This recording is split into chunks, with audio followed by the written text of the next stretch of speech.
إن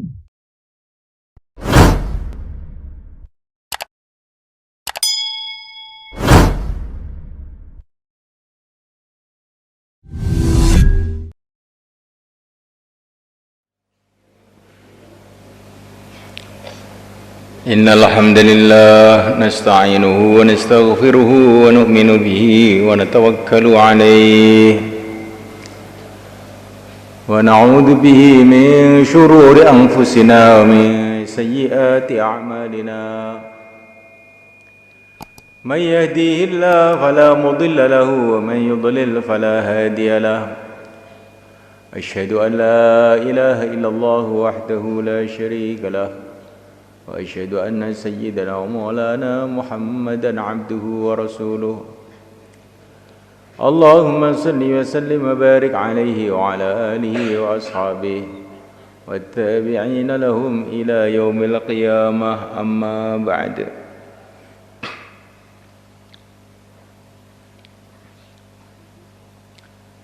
Hadirin dimuliakan Allah SWT, Allah Subhanahu wa Ta'ala yang mendatangkan kita ke dunia ini. Kita datang ke dunia ini bukan mau kita, bukan maunya manusia, bukan maunya negara-negara, bukan maunya makhluk. Kita datang ke dunia ini maunya Allah.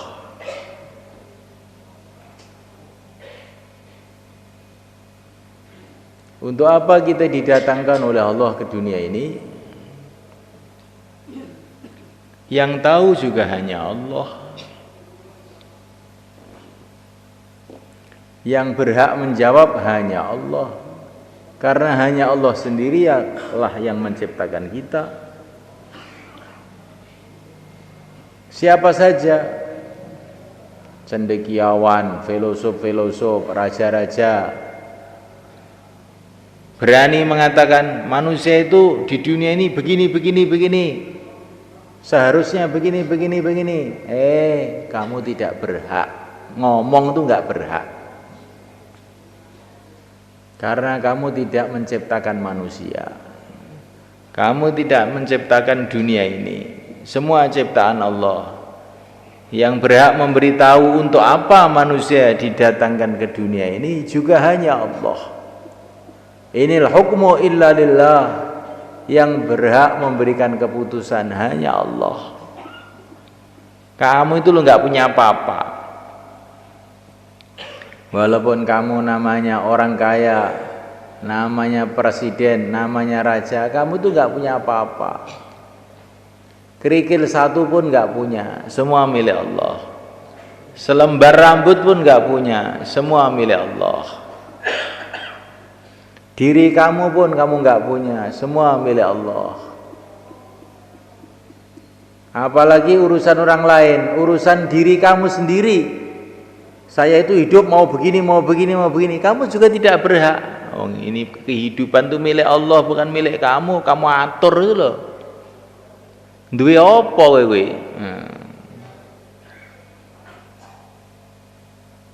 Kalaupun kita ini katanya punya tangan, itu pun milik Allah. Kalaupun punya kaki, itu pun milik Allah. Kalau punya mata, itu pun milik Allah, ciptaan Allah.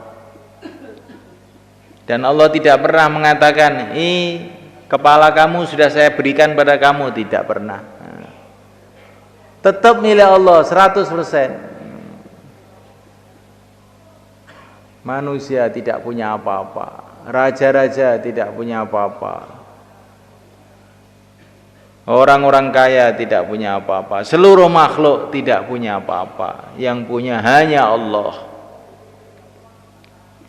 Dan Allah Subhanahu wa Ta'ala telah memberitahu melalui nabinya, Nabi Agung Muhammad SAW, bahwa kita di dunia ini punya dua tanggung jawab.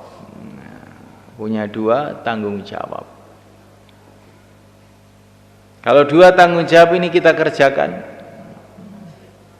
maka Allah akan ridho kepada kita. Allah akan memberkati kehidupan kita. kemudian kita akan dikirim ke surga, kemuliaan kekal abadi selama-lamanya. Kalau kita tidak mengerjakan dua tanggung jawab ini, maka di dunia kita ini akan sengsara, di akhirat dihukum di neraka. Jadi kita datang ke dunia ini ada tanggung jawab, ada urusannya ini.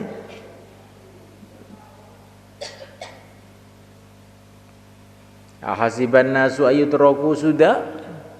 Apakah mengira manusia itu akan dibiarkan hidup tanpa ada urusan? Ada urusannya. Allah kasih kita kehidupan, Allah kasih kita makanan, Allah kasih kita minuman, Allah kasih kita akal, Allah kasih kita penglihatan, Allah kasih kita pendengaran, Allah kasih kita jagat raya ini. Ada urusannya itu nanti, mengerjakan dua tanggung jawab ini atau tidak. Tanggung jawab pertama yaitu usaha menghidupkan agama dalam diri kita sendiri. Agama itu apa? Ikut perintah Allah. Itulah namanya agama. Bagaimana tangannya ikut perintah Allah, kakinya ikut perintah Allah, mulutnya ikut perintah Allah, matanya ikut perintah Allah. Itulah namanya agama. Kita dilatih dalam puasa ini.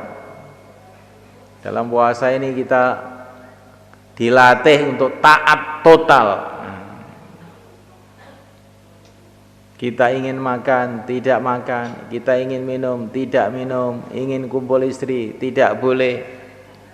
Kenapa? Karena taat kepada Allah. Karena kita punya keyakinan semua ini milik Allah. Semua makanan yang ada di dunia ini milik Allah. Semua minuman yang ada di dunia ini milik Allah.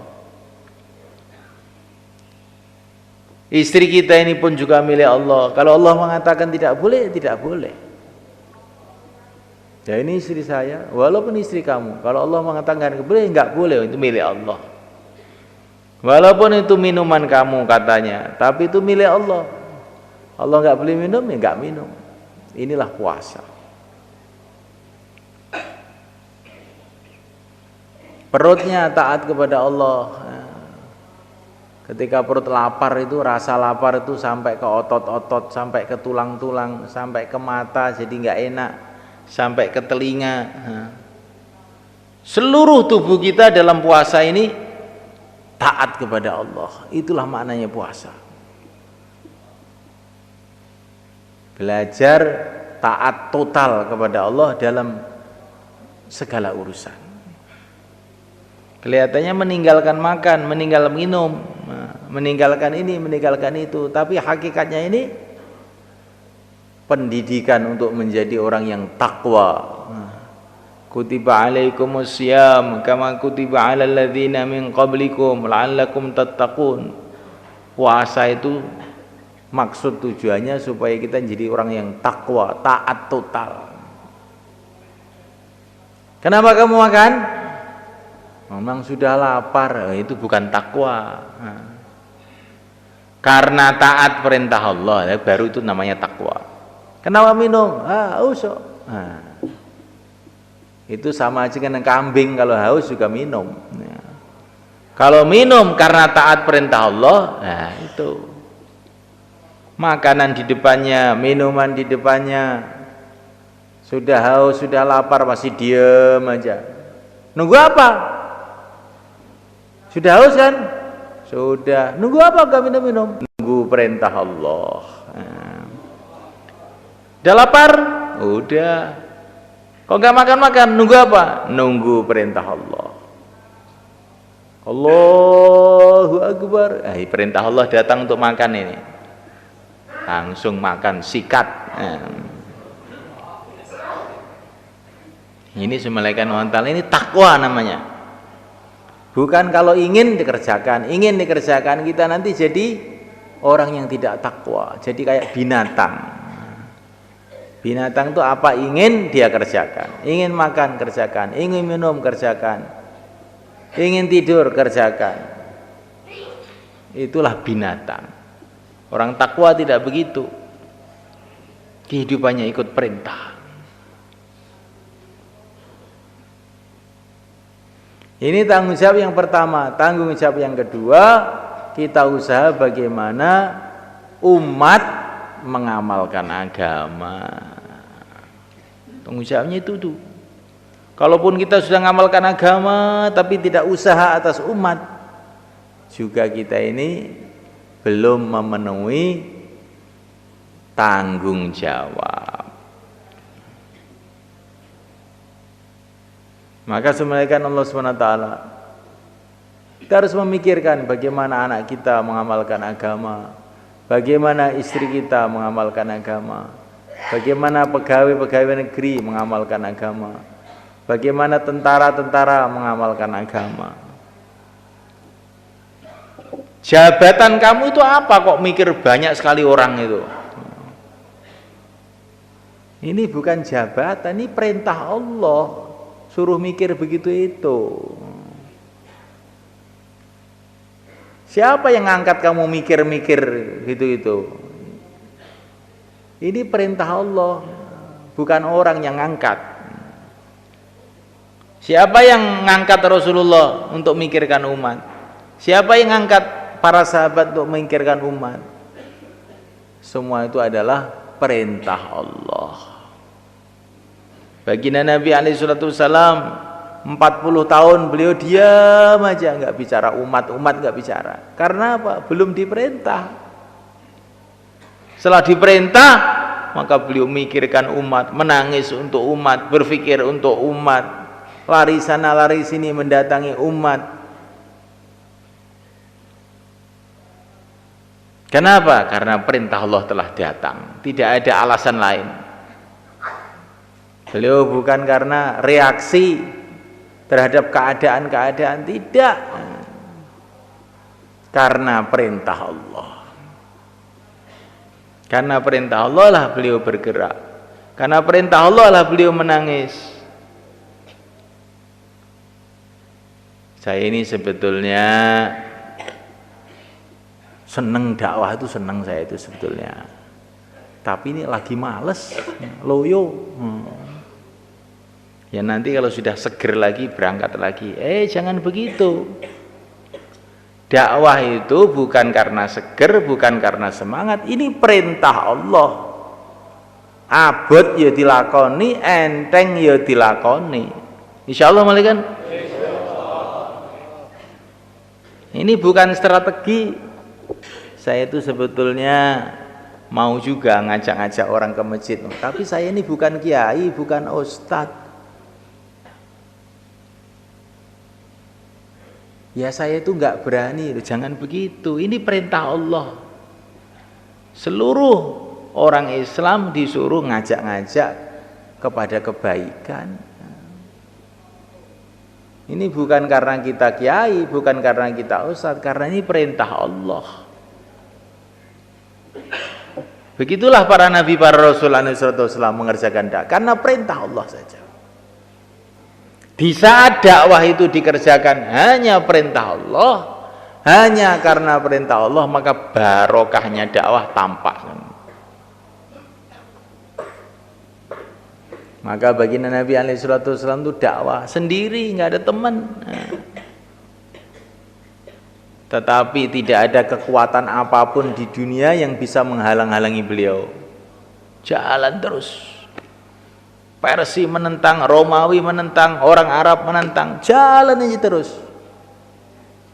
Karena beliau ini adalah berjalan karena perintah Allah. Kalau orang itu sudah taat dengan perintah Allah, maka tidak ada kekuatan manapun yang bisa menghalang-halangi. Dulu di India, semalekan, ada seorang ulama. Kalau di sini ya Sunan Ampel begitu. Zamannya sebelum itu. Namanya Syekh Muainuddin Justi. Beliau ini mengadakan perjalanan dari Amritsar. Amritsar itu perbatasan India Pakistan sekarang, menuju Dhaka. dengan kira-kira 10 orang muridnya, berjalan kaki, nggak punya apa-apa. Tapi banyak orang masuk Islam sebab beliau ini. Satu hari waktu asar datang, beliau singgah di satu kampung. Di situ nggak ada orang Islam, yang ada kuilnya orang Hindu itu. Maka dia datang ke kuilnya orang Hindu. Saya perlu air untuk wudhu, untuk sholat asar. Maka orang Hindu itu mentertawakan Syekh Mu'inuddin tuh. Nggak ada air. Kita punya air ya untuk kita sendiri, bukan untuk kamu. Kamu itu orang apa? Jangan begitu, kata Syekh Mu'inuddin. Ini sholat ini perintah Allah. Tuhan saya yang menciptakan alam semesta ini. Semua air di dunia ini milik Allah. Kamu jangan menghalang-halangi saya wudhu. Keluarkan itu air, saya mau wudhu. Dasar orang Hindu, mereka nggak mau. Nggak boleh. Maka Syekh Mu'inuddin itu bilang, kalau kamu nggak mau ngambilkan air, saya akan menyuruh berhala-berhala ini untuk ngambilkan air buat saya. Berhala apa ya bisa? Lah kalau Allah membisakan mau apa kamu? Maka Syekh Mu'inuddin itu bilang, berhala, ambilkan air untuk wudhu, perintah Allah ini. Tapi dari hati, bukan dari mulut ini. Tiba-tiba satu berhala itu bergerak, grek, ngambil air satu ember, dibawa ke Syekh Mu'inuddin terus wudhu. Maka orang Hindu di situ, loh, ini bangsa apa ini bisa merintah berhala ini? Ini wali ini, langsung satu kampung masuk Islam semua mereka. Jadi orang itu kalau pikirannya hanya ingin taat pada Allah itu, timbul macam-macam keajaiban. Allah tolong dia. Tapi kalau orang itu berjalan menurut pikirannya, strateginya, itu sih biasa. Semua orang punya strategi. Kalau orang itu berjalan mengikuti perintah Allah, itu nanti macam-macam pertolongan Allah akan datang dalam kehidupannya. Seperti yang mulia Nabi Agung Muhammad SAW. Beliau dakwah bukan karena strategi, bukan karena golongan, bukan karena perintah Allah aja. Maka tiba-tiba berubahlah seluruh dunia pada saat itu sebenarnya. Maka kita ini belajar hidup ikut perintah, bukan hidup ikut otaknya sendiri. Insya Allah malaikat. Bukan ikut otak, ikut yang mencipta. Otak boleh digunakan asalkan tidak bertentangan dengan yang menciptakan otak. Seperti Nabi Musa alaihissalam ditanya oleh Allah, apa yang di tangan kanan kamu itu?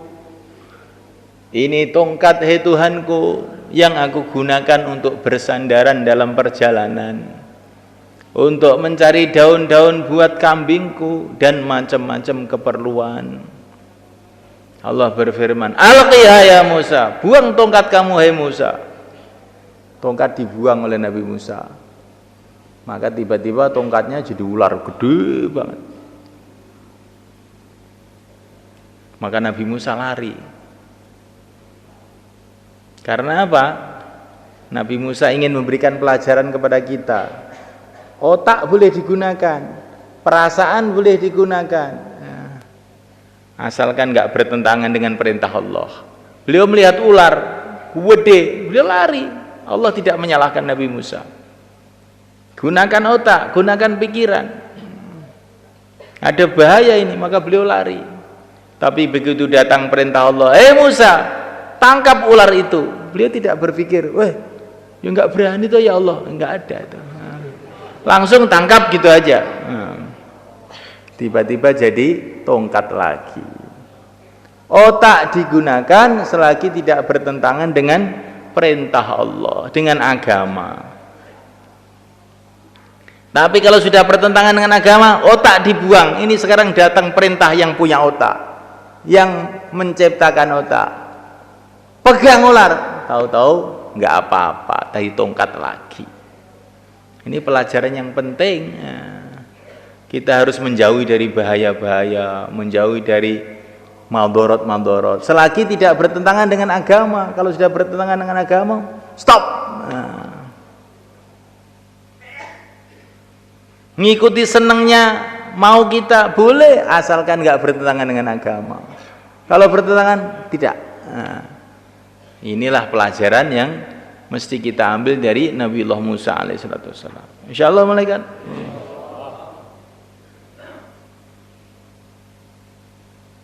Maka satu hari diceritakan dalam hadits sahabat itu, di Madinah itu ada sistem bisnis perdagangan yang banyak mendatangkan keuntungan. Tapi tiba-tiba oleh Nabi dilarang. Maka orang-orang Madinah itu datang kepada istri-istrinya, "Hai istriku, sistem bisnis kita ini sebetulnya sudah banyak mendatangkan keuntungan, tapi ini sekarang dilarang oleh Nabi.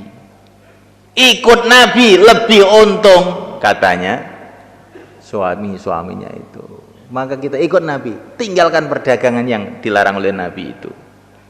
Ini orang iman tuh begitu sebenarnya kan. Orang iman tuh begitu. Orang iman tuh bukan tidak punya otak.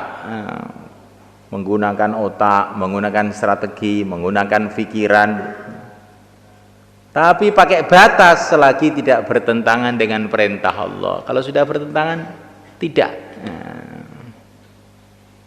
Ini ada batasnya. Demokrasi boleh, tapi kalau demokrasi bertentangan dengan agama, tidak. Insyaallah malaikat. Demokrasi itu lakunya di DPR. Tapi kalau dengan Allah nggak ada demokrasi. Kalau mau ke surga ini jalannya, kalau ke neraka ini jalannya. Ya ini sudah mufakat seluruh Indonesia mau jalan lewat jalan neraka. Monggo, silahkan. Jadi nggak ada demokrasi. Ya ini usulannya semua orang Indonesia itu sholat subuh itu jam 8 gitu loh. Biar sudah habis sarapan kan enak, nggak ngantuk gitu. Kamu kira dengan Tuhan demokrasi, nggak ada usulan-usulan. Kalau nggak mau ya ke neraka, titik. Nah, begitu semuanya kan. Kita harus paham, berpikir boleh, bikin strategi boleh, tapi kalau di depan Allah adanya sami'na wa ata'na, kami dengar, kami taat. Nggak ada usulan-usulan tuh kalau depan Allah. La ilaha illallah. Inilah Ramadan. Ramadan tanpa kita rasa. Tahu-tahu sudah ini Ramadan ketiga, tahap ketiga, akhir Ramadan. Ramadan ini tambah akhir, barokahnya tambah besar. Dalam hari-hari akhir inilah yang dikatakan Nabi, "Aitqun minan nar." Pembebasan dari api neraka.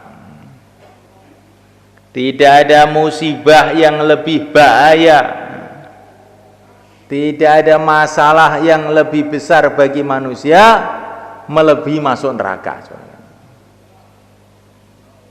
Kalaupun seluruh musibah yang ada di dunia ini dikumpulkan jadi satu, seluruh bahaya yang ada di dunia ini dikumpulkan jadi satu, bahayanya penyakit, bahayanya bom nuklir, bahayanya bom atom, bahayanya bom kimia, bahayanya kanker, bahayanya AIDS, bahayanya seluruh bahaya yang ada di dunia ini dikumpulkan jadi satu, seluruh kesusahan yang ada di dunia ini dikumpulkan jadi satu, dilipat gandakan jutaan kali, nggak ada apa-apanya dibandingkan bahayanya neraka. Nggak ada perkara lebih dahsyat, lebih mengerikan melebihi neraka, itu nggak ada.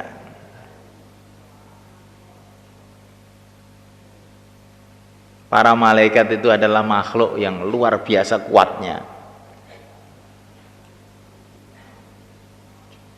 Gedenya itu tidak karuan. Ada yang gedenya itu melebihi 7 langit 7 bumi ini. Nah, gedenya itu kayak apa? Bumi itu kayak kelereng aja di depan mereka.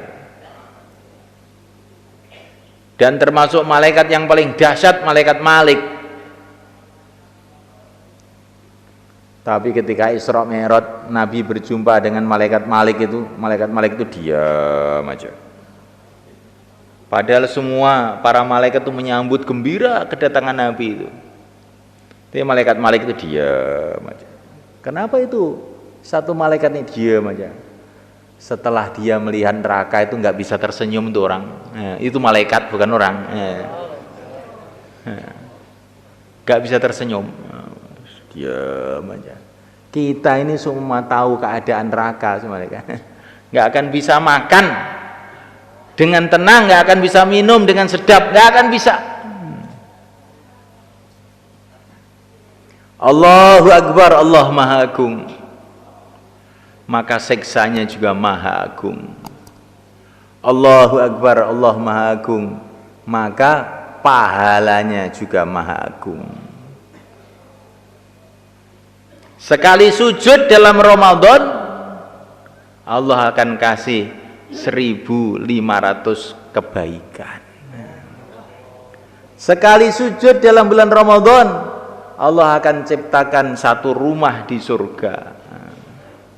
Yang rumah itu pintunya 60.000. Dan setiap pintu itu ada istana dari emas yang dipinggiri dari batu intan yang merah.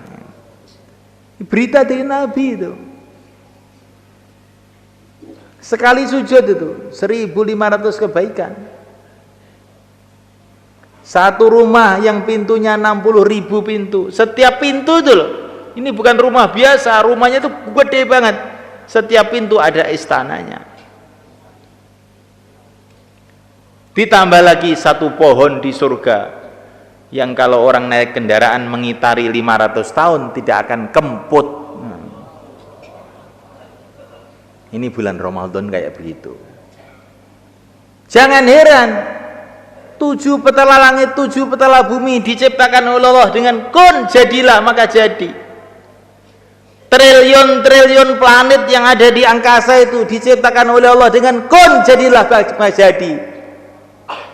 Maka bagi Allah untuk memberikan pahala yang demikian itu mudah. Allah telah buka pahala-pahala ini dalam bulan Ramadan. Akhir Ramadan tambah lagi banyak pahala yang Allah siapkan.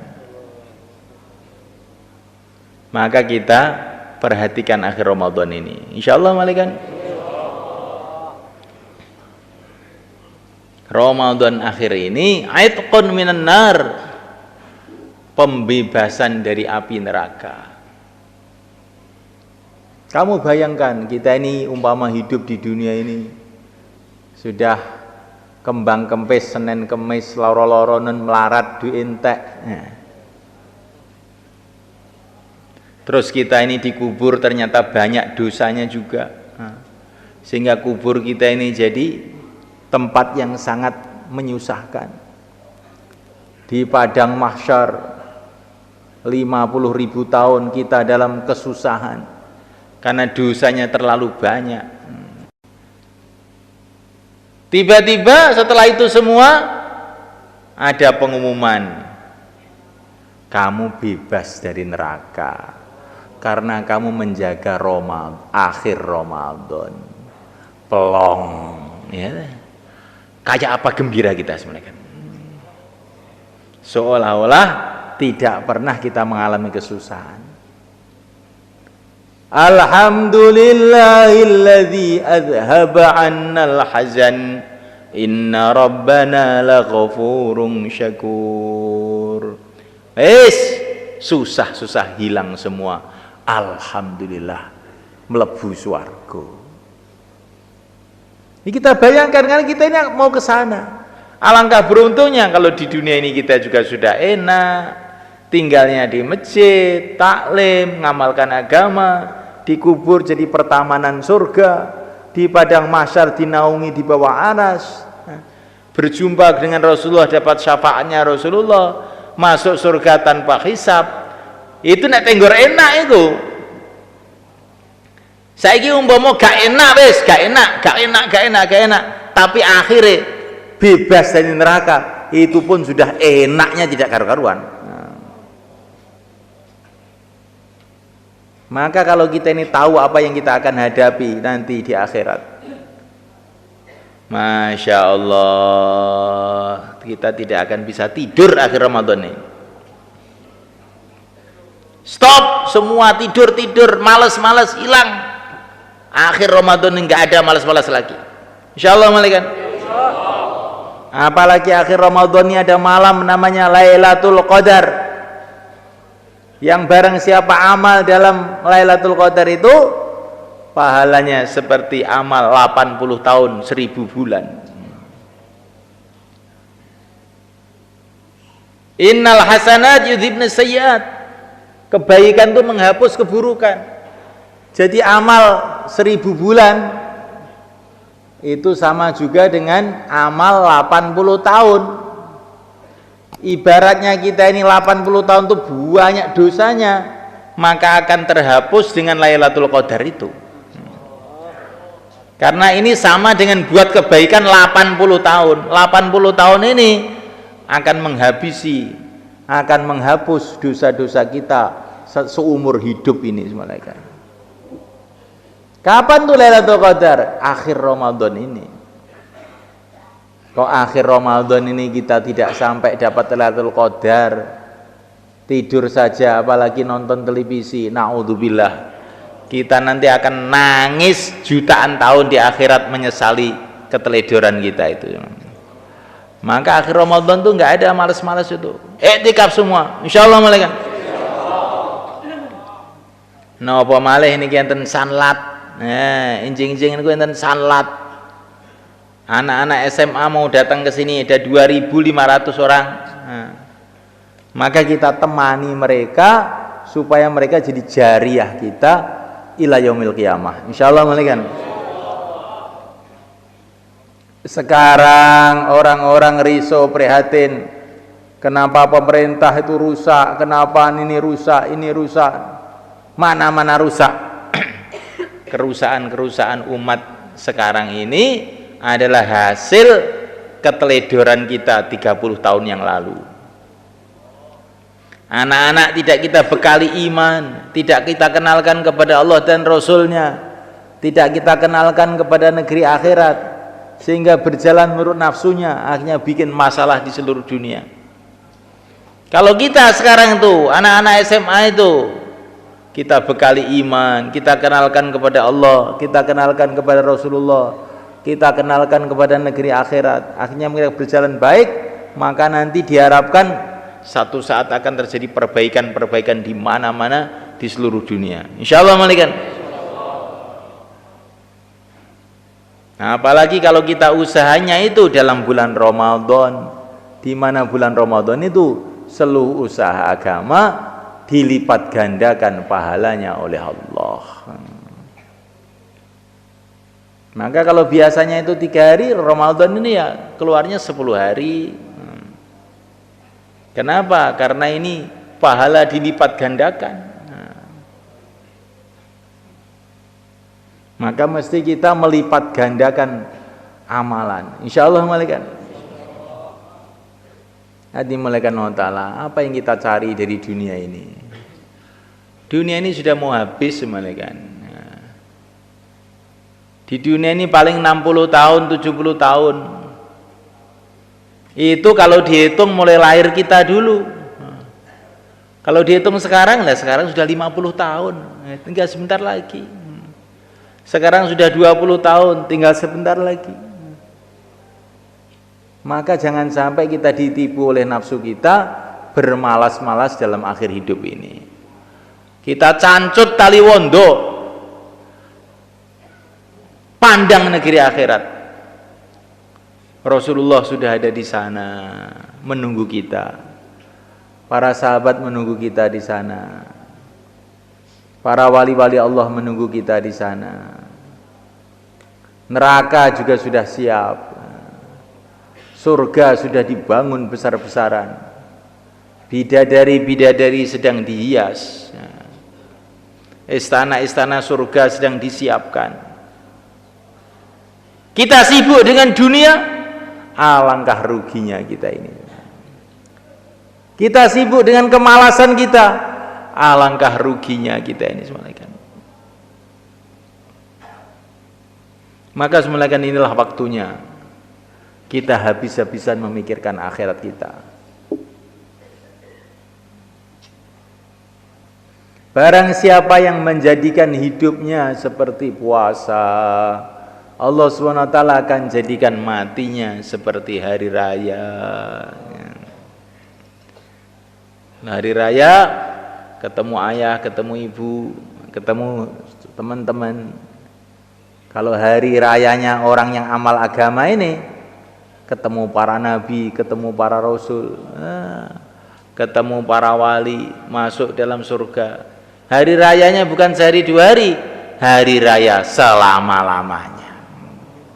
Hari raya jutaan tahun, nggak ada puasa lagi. Maka apa itu nilainya kesenangan-kesenangan dunia itu? Dunia ini nggak bisa dinikmati betulan, nggak bisa. Makan satu piring juga sudah penuh, perut dua piring sudah nggak enak, tiga piring sakit. Tidur juga beberapa jam juga nggak kuat. Kita punya mobil Mercedes baru, oh sewenang, kamu naiki 3 hari 3 malam, kuat apa enggak nanti? Juga sudah nggak seneng, pegel budungnya. Dunia ini diciptakan oleh Allah bukan untuk bersenang-senang. Nggak bisa bersenang, nggak bisa. Walaupun kita jadi raja, walaupun kita jadi presiden pun juga tidak akan gembira 100%, nggak bisa. Sebentar aja gembira, setelah susah lagi. Diangkat jadi presiden gembira, saya itu pensiun susah lagi. Gembira sebentar, capek, ngantuk, sama juga.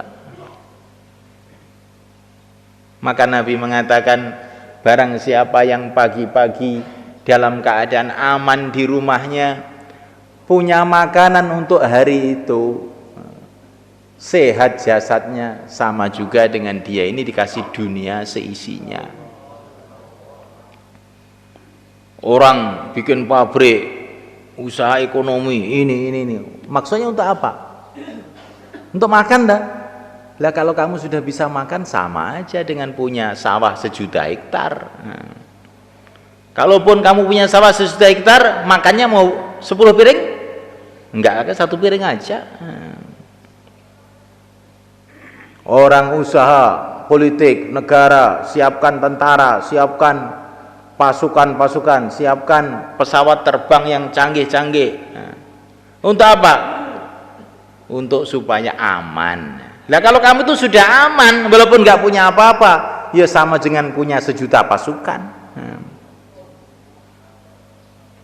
Orang bangun rumah yang indah-indah, bangun ini, bangun itu, untuk apa? Supaya senang. Kalau kamu sudah senang, ngerti senang itu letaknya di mana? Senang itu dalam zikrullah. Kalau kamu sudah senang, ya sama aja dengan kamu punya seluruh harta benda yang ada di dunia ini. Di dunia itu kalau kamu ingin bahagia itu jangan dunia yang diatur, hati ini harus diatur. Nah, kalau ingin bahagia di dunia ini jangan dunia yang diatur, hatinya yang diatur. Kalau yang kamu atur tuh dunianya, nggak akan pernah dapat, nggak akan pernah bisa puas. Tapi kalau hatinya yang diatur, hatinya dipenuhi dengan zikrullah, kehidupannya dipenuhi dengan cita-cita akhirat, nanti itu walaupun nggak punya apa-apa juga sudah bahagia aja. Nah, mulaikan Allah SWT. Untuk itu semulaikan tidak ada jalan yang lebih mudah untuk supaya kita bisa amal agama yang sungguh-sungguh melebihi kita ini menyiapkan waktu untuk itu. Maka akhir bulan ini, bulan yang mulia ini, yang mau keluar 4 bulan, 40 hari untuk bagaimana hidup barokah, hidup siang malam taat kepada Allah, mengikuti sunnah Rasulullah, silakan berdiri ke selatan. Monggo. Yang mau keluar 4 bulan, 40 hari, tambah masa, sisa masa, monggo. Monggo ngidul se, Mbah, monggo. Termasuk sing badhe medal 10 dina Ramadan, termasuk sing ajeng ngancani sanlat, ngancani lare-lare SMA enjing-enjing, monggo ngidul sedanten, monggo. Sing badhe ngancani lare-lare SMA enjing-enjing, monggo. Ngidul niku lho ngidul. Kurang lebih 5 menit lagi waktu maghrib. Maka sekarang kita doa persiapan berbuka, kita doa untuk diri kita, untuk keluarga kita, untuk umat. Insyaallah malaikan. Terutami jenengan dongaaken lare-lare niku SMA sing badhe dugi enjing-enjing niku diparingi hidayah karo Allah, dibuka atine karo Allah. Sehingga mungkin medale niku saged merasuk saestu enten manahe. Lan kita niataken sedaya dalu niki iktikaf. Insyaallah nggih. Niki akhir Ramadan, malam jemaah fisabilillah. Aja sampai mboten iktikaf mungkin rugi sampean. Masuk sunnah Nabi akhir Ramadan iktikaf. Mohon saniki ndonga sareng-sareng nggih. Al-Fatihah. Kiambak-kiambak mawon terus persiapan ngidul nggih.